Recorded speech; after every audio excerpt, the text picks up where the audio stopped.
All right, so today we'll be starting with introduction to solid lattices. Lattice क्या होता है? Any idea what is a lattice? Lattice होता है कुछ ना कुछ 3D स्ट्रक्चर एटम्स का, मुझे लगता ठीक है, है। good, good. ठीक है, so we are going to talk about that giant lattices are present in solid metals, metallic lattices, ionic solids, covalently bonded solids such as diamond, graphite, silicon dioxide है। फिर आपके पास कार्बन एटम्स में आपके पास वो तीन structure जो आप आईजीसीएस में पढ़ चुके हो, ग्रेफाइट, डायमंड, ग्रेफीन आप पहली दफा पढ़ोगे। फिर we also will study that the structure of solid iodine is a discrete simple molecule. So the four types of solid structures we shall deal with this in topic is the giant metallic lattice, giant ionic lattice, giant covalent lattices, and discrete simple molecular lattices. So you should know that there is one other important type of solid structure known as polymeric. Polymeric वो होते हैं जो macro molecules होते हैं जिनको हम आपके organic chemistry के अंदर भी स्टडी करेंगे, natural polymers, synthetic polymers. Right now what is a metallic lattice? Metallic lattice उसी तरह जैसे एक आयोनिक लैटिस हम पढ़ते थे। What was an ionic lattice? Ionic lattice जैसे एक आयोनिक कंपाउंड है सोडियम क्लोराइड। अब इसका आयोनिक लैटिस कैसे होता है कि बहुत सारे sodium positive ion would be surrounded bye chlorine negative. ये एक रेगुलर अरेंजमेंट है। ठीक है, इस तरह करके this is known as a ionic lattice. Got it? ये फिक्स होता है। ये फिक्स्ड होते हैं। ठीक है, ओके। जब ये मोल्टन हो जाएंगे तब ये इनके इलेक्ट्रॉन्स फ्री हो जाएंगे, ये इलेक्ट्रिसिटी भी कंडक्ट कर लेते हैं। लेकिन आयोनिक लैटिस जब सॉलिड होते हैं they can not conduct electricity. Metals तो करते ही करते हैं, कोवलेंट कभी भी जी। नहीं करते हैं, आयोनिक सॉलिड नहीं करते। लेकिन जब वो मोल्टन या लिक्विड फॉर्म में हो जाएंगे देन यस दे ये can. Free for all electrons होते हैं।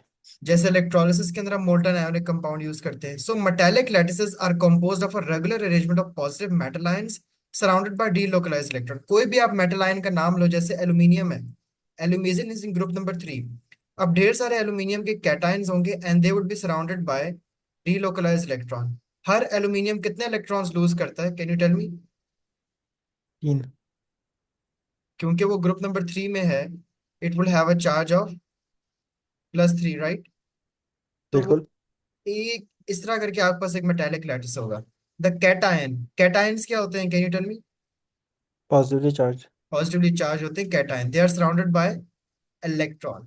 So substances that have a giant metallic lattice typically have the following properties, including high melting and boiling temperatures, good electrical conductivity, good thermal conductivity, malleability, and ductility. ये हमने सारा topic number 3D में इन सब के reasons आपको पता होने चाहिए, जो आप देख लोगे रिकॉर्डिंग से बड़े इजी है। Giant ionic lattices are composed of a regular arrangement of positive and negative ions. Positive आपके पास metals होते हैं और negative non-metals होते हैं। Substances that consist of giant ionic lattices typically have the following properties: fairly high metal temperatures, brittleness, poor electric conductivity when solid, but good when molten, and they are often soluble in water. We explained these properties in topic number 3D as well। Giant covalent lattices के अंदर आपके पास, जिनको हम network covalent lattices भी कहते हैं, ये giant covalent structures जैसे कि बहुत कॉमन आपने पढ़े हैं, डायमंड है, ग्रेफाइट है, ग्रेफीन है। ये तीन तो एलोट्रोप्स हैं। Can you tell me what is meant by allotropes? पता नहीं। एलोट्रोप ये हैं कि हैं जायंट, लेकिन इनमें सारे एटम्स एक ही हैं, मतलब कि कार्बन। हाँ, कार्बन बेस्ड है। ओके, सही है। They are all carbon based. We can say that they are all allotropes of carbon. Silicon dioxide is not an allotrope of carbon, है ये भी जाइंट, लेकिन इसके अंदर सिलिकॉन ऑक्सीजन एटम्स होते हैं and it is not allotrope of carbon. ये okay. Silicon dioxide का सिलिकॉन फोर ऑक्साइड का एक स्ट्रक्चर है विच इज ऑल्सो मैक्रोमोलिक्यूल। लेकिन डायमंड, ग्रेफाइट और ग्राफीन को हम एलोट्रोप्स ऑफ कार्बन क्यों कहते हैं? They are all carbon allotropes because they only contain carbon atoms. If you सही लुक है। एट डायमंड, वो मैंने आप ग्रेफाइट और वो दूसरा वो क्या, डिफरेंस क्या है ग्रेफाइट और ग्राफीन में? कि डायमंड, ये ग्रेफाइट, ग्राफीन तीनों में कार्बन होता है ना सिर्फ, और तो कुछ नहीं होता। नहीं, ग्रेफाइट और ग्राफीन में मतलब डिफरेंस क्या होता है? अभी ग्राफीन आप पहली दफा पढ़ोगे ए लेवल्स में, अभी हमने हाँ, पढ़ना है। मैंने सुना नहीं पहले। ओके, सही है, सही है। डायमंड ग्रेफाइट आपको मैंने पीपीटी भेज दी थी आपके एडेक्सल आईजीसी। बिल्कुल, मैंने वो डायमंड ग्रेफाइट मुझे पता है, लेकिन ग्राफीन मैंने पहले दफा सुना good. Can you tell me the differences between diamond and graphite?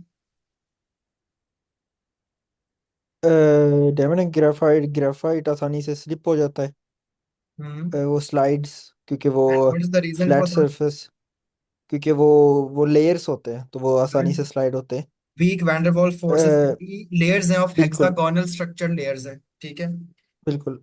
और क्या फर्क वो है? ग्राफाइट तो इलेक्ट्रिसिटी कंडक्ट करता है, क्योंकि good. Free flow electron. Good, diamond पे क्यों नहीं कर उसके पाता? अलावा क्योंकि सॉलिड स्ट्रक्चर है, वो सॉलिड स्ट्रक्चर है, कोई फ्री ग्रेफाइट फ्लो। भी सॉलिड स्ट्रक्चर है, लेकिन डायमंड में ऐसी एक खास बात ये होती है कि उसके पास भी कार्बन है, इधर भी कार्बन है। उधर कार्बन के आखिरी शेल में कितने इलेक्ट्रॉन्स होते हैं? हाँ वो फुल होता है, तो ऐसे कोई इलेक्ट्रिसिटी कंडक्ट नहीं हो सकते, फुल एग्जैक्टली। शेल है। कार्बन के देयर हमें इज नो पता फ्री है। Flow of electrons. बिल्कुल। गुड। आपके पास कार्बन की इलेक्ट्रॉनिक कॉन्फ़िगरेशन है 2 4। आउटर शेल में बिल्कुल। होते हैं 4। और सारे के सारे बॉन्डेड होते हैं, बट ग्रेफाइट में कार्बन ने 3 बॉन्ड बनाता है, लेकिन उसका एक इलेक्ट्रॉन अभी भी फ्री होता है। आप देख सकते हो, एक कार्बन 3 तरफ बॉन्डेड है सिर्फ। इस कार्बन को भी जी। देखो, वो 3 तरफ बॉन्डेड। डायमंड में चारों तरफ बॉन्ड है, मतलब एक खाली है अभी भी इलेक्ट्रॉन, जिसकी वजह से it can conduct electricity. In diamond each carbon atoms form 4 sigma bonds in 4 other carbon atom. Sigma bonds होते हैं जो एस एस ओवरलैप से बनता है, या फिर जी। एस पी ओवरलैप से सामने सामने बन जाता है, या फिर पी पी ओवरलैप हुआ होगा अगर वो हेड ऑन हुआ है। साइडवेज होगा तो वो तो पाई बॉन्ड हो जाएगा। डायमंड इज एक्सट्रीमली हार्ड और ये टेट्राहेड्रल अरेंजमेंट होता है because of very strong carbon carbon bonding throughout the structure. It also has a very high melting temperature because a great number of carbon carbon bonds have to be broken in order to melt it. This requires a large amount of heat energy as well. तो ये आपके पास उस सवाल का जवाब होगा अगर आपके पास आता है, that why does diamond have very high melting and boiling point. ये 3 लाइनें आपने छाप के लिख देनी।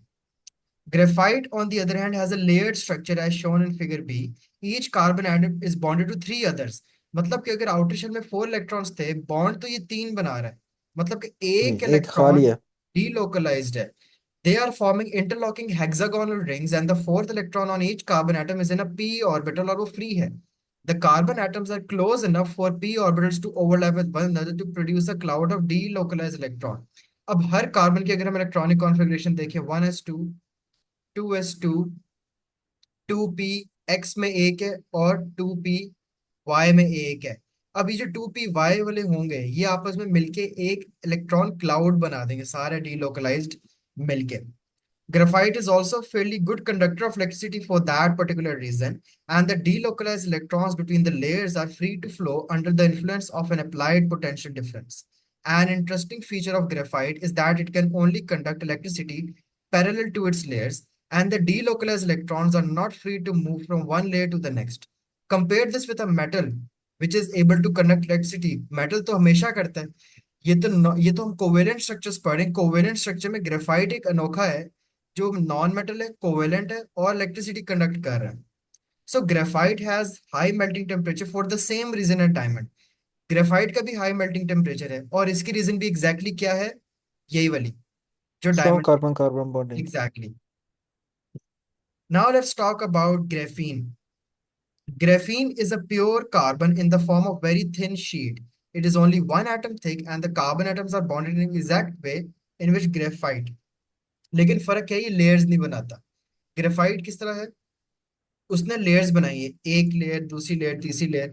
ग्राफीन एक कंटिन्यूस लंबी सी एक लेयर है, एक पूरी शीट है, उसकी कोई सीढ़ियां नहीं है, उसकी डिफरेंट लेयर्स नहीं। It's just one single sheet of layer जिसको हम ग्राफीन का नाम देते हैं। इसकी कोई लेयरिंग नहीं होती है इसी मॉलिक्यूलर लैटिस के अंदर। That is just, you have to remember कि ये भी 1 एटम थिक ग्रेफाइट है and it's just a very thin sheet which is 1 atom thick, like this. Structure exactly आपके पास ग्रेफाइट जैसा है। इसका भी एक एक इलेक्ट्रॉन डीलोकलाइज्ड होंगे हर जगह पे, but it's a thin sheet, it's not a hexagonal layer. ये ग्राफीन इज द सिंथेटिक होता थिनेस्ट है? Material on earth. क्या चीज? ये सिंथेटिक होता है ग्राफीन? नहीं नहीं, स्ट्रांग ही होता है, अभी देखते हैं। It is even one okay. Million times thinner in human hair, लेकिन 200 टाइम्स स्ट्रॉन्गर देन स्टील, क्योंकि अनब्रोकन लेयर है। लेयर्स है ही नहीं, एक अकेली लेयर है ये, तो स्लिप भी नहीं हो हम्म। सकती। स्लिप किसके साथ होगी जब है ही एक लेयर। बहुत स्ट्रांग होएगा बिल्कुल। It is an exactly excellent thermal conductor, even better than diamond. It absorbs light. It is considered the basic unit of all other forms of carbon. Graphite consists layers of graphene. अब आप ये समझो, अगर ये पूरा graphite है तो ये एक एक लेयर है ग्राफीन की। अब ग्राफीन की हम्म। लेयर्स के दरमियान जब गैप्स आएंगे और ये जो इंटरमोलिकुलर वैंडरवाल फोर्स है इनके दरमियान में, वो जब आएगी तो वो ग्रेफाइट बन जाएगा। बस ग्रेफाइट में से आप एक लेयर पकड़ लो सिर्फ, तो वो ग्रेफीन है। गॉट। ओके, सही है। क्योंकि ग्रेफाइट को क्या चीज वीक बनाती है, ये ग्रेफीन के बीच जो ये आ जाती हैं वीक वैंडरवॉल्स या बिल्कुल। लंदन डिस्पर्शन फोर्सेस, जिसको हम कहते हैं कैम्ब्रिज में। ये weak van der Waals forces is what joins ये सारी ग्रेफीन लेयर्स को ज्वाइन करके ग्रेफाइट बनाते हैं, which makes it a big weak as well. इसलिए you can use it as lubricant pencils के अंदर and everywhere. A sheet of graphene can be further rolled into a ball to produce fullerene molecule, which is not included anymore in the syllabus, and all of that. Molecular lattice, जैसे एक iodine है, अकेला molecule है, iodine है, diatomic है। उसमें सारे कौन से एटम्स होंगे? आयोडीन के ही होंगे। आयोडीन में सारे आयोडीन एटम्स होंगे, सारे iodine atoms simple molecular pack हुए होंगे। You can see the arrangement of iodine molecules in this figure, and the structure described as a face-centered cubic, where the iodine molecules will be touching one another, and they have drawn apart for the sake of clarity as well. The molecules of iodine are held together by London forces, या जिनको हम wander walls forces का भी नाम देते हैं। Other molecular solids में अगर आप देखो, सल्फर है, उसमें भी सारे एटम सल्फर के होंगे। फॉस्फोरस हो गया तो सारे एटम्स क्या फॉस्फोरस के हो जाएंगे। सिंपल, ये आपके पास होते हैं सिंपल कोवेलेंट मॉलिक्यूलर हाँ, ये प्योर, लैटिस। सारे प्योर ही होते हैं। यस। सही। फिजिकल प्रॉपर्टीज क्या होंगी इन मोलिकुलर सॉलिड्स की? They will in general have low melting and boiling points. क्यों? क्योंकि इनमें सिर्फ कोवेलेंट बॉन्ड्स हैं, which might be easy to melt, easy to break, less heat required, less temperature required, and very less energy would be required to overcome the intermolecular forces of attraction. Since the intermolecular forces of attraction tend to be much weaker than covalent bonds, little energy is required to either break down the lattice structure of the solid and cause it to melt, or to separate the molecules and cause the liquid to boil and vaporize. Intermolecular forces tend to increase with both an increase in the number of electrons per molecule and also with the increase in length of the molecule. Intermolecular forces कब बढ़ती हैं? जब आपके पास number of electrons बढ़ जाएंगे, तो ज्यादा force of attraction आ जाएगी between positive ions and negative electrons. Plus अगर लेंथ ऑफ मॉलिक्यूल बढ़ रही है, तो आपके पास लेंथ ऑफ मॉलिक्यूल बढ़ने का मतलब ये है कि अगर एक कार्बन का बॉन्ड था, लेंथ और बढ़ा दो, तो कार्बन हम्म, बॉन्ड्स बढ़ते जा रहे हैं। एक कार्बन कार्बन बॉन्ड की अगर एनर्जी 168 थी, इस वाले की 300 हो जाएगी, एक और आ जाएगा तो 450। तो ये इस तरह करते करते ये when shielding the effect length का ऑफ द बॉन्ड वजह इज से होता वेल। है। क्या चीज? ये शील्डिंग इफेक्ट का वजह होता है। नहीं नहीं, शील्डिंग इफेक्ट का काम नहीं। ओके, बॉन्ड सही लेंथ है। जब इंक्रीज करते हैं, you are actually increasing what? The number of carbon carbon bonds. here you can see okay, सही है। इथीन है -169 डिग्री सेल्सियस, लेकिन जब पॉली इथीन बन जाता है, ढेर सारे इथीन है, लाइन लगी हुई है, लेट्स से इस एन की वैल्यू 20 है, which means 20 ethene molecules join together, उसका मेल्टिंग पॉइंट 120 180 तक जाएगा।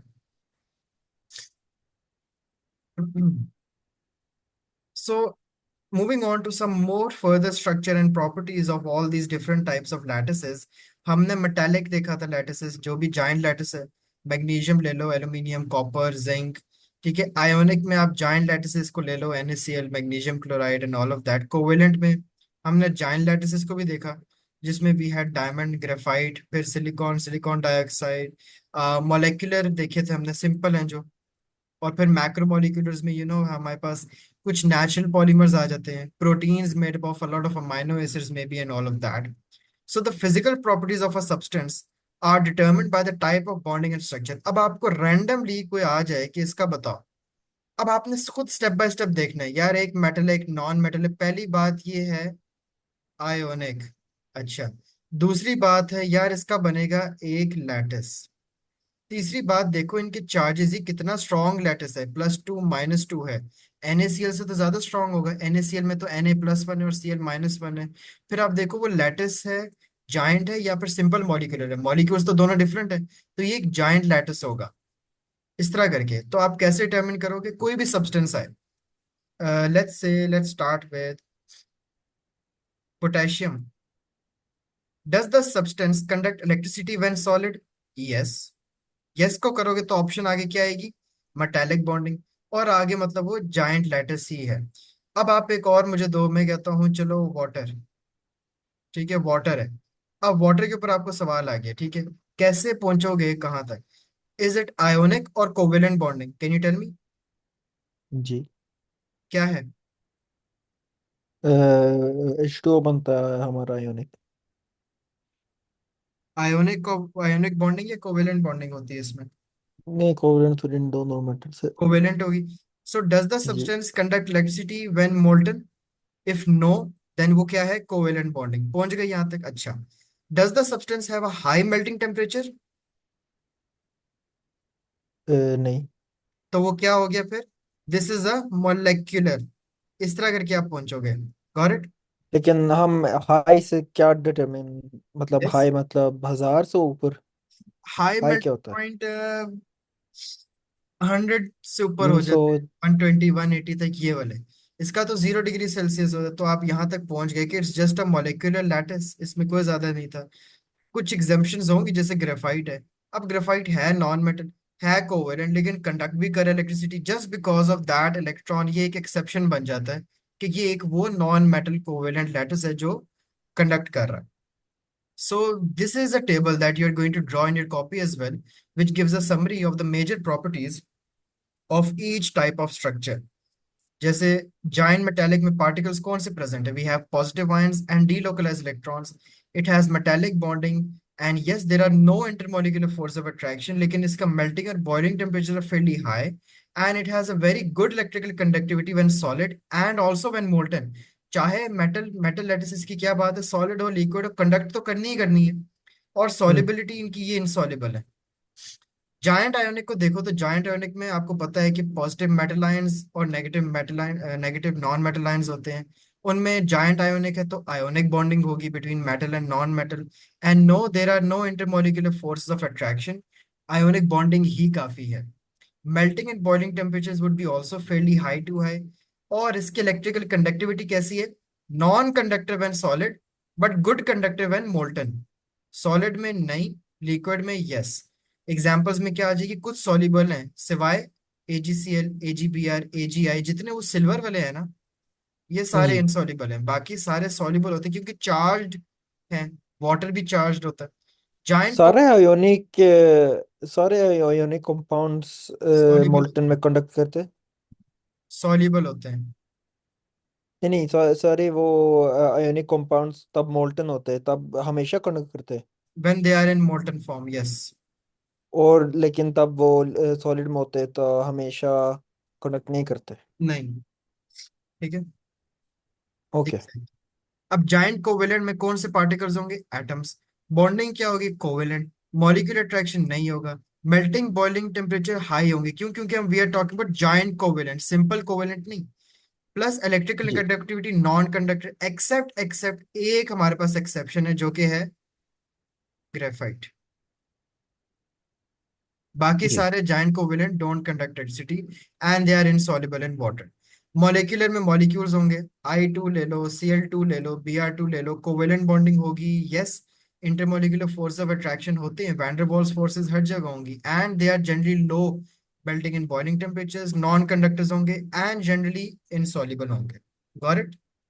पिलर से कोवलेंट से सिंपल कोवलेंट स्ट्रक्चर वो कैसे होगा? सिंपल कोवेलेंट अगर हम बनाएं, particles present, atoms, type of bonding covalent, intermolecular force of attraction no, melting and boiling temperatures very low, electrical conductivity non conductor, solubility on water वो भी insoluble होता है।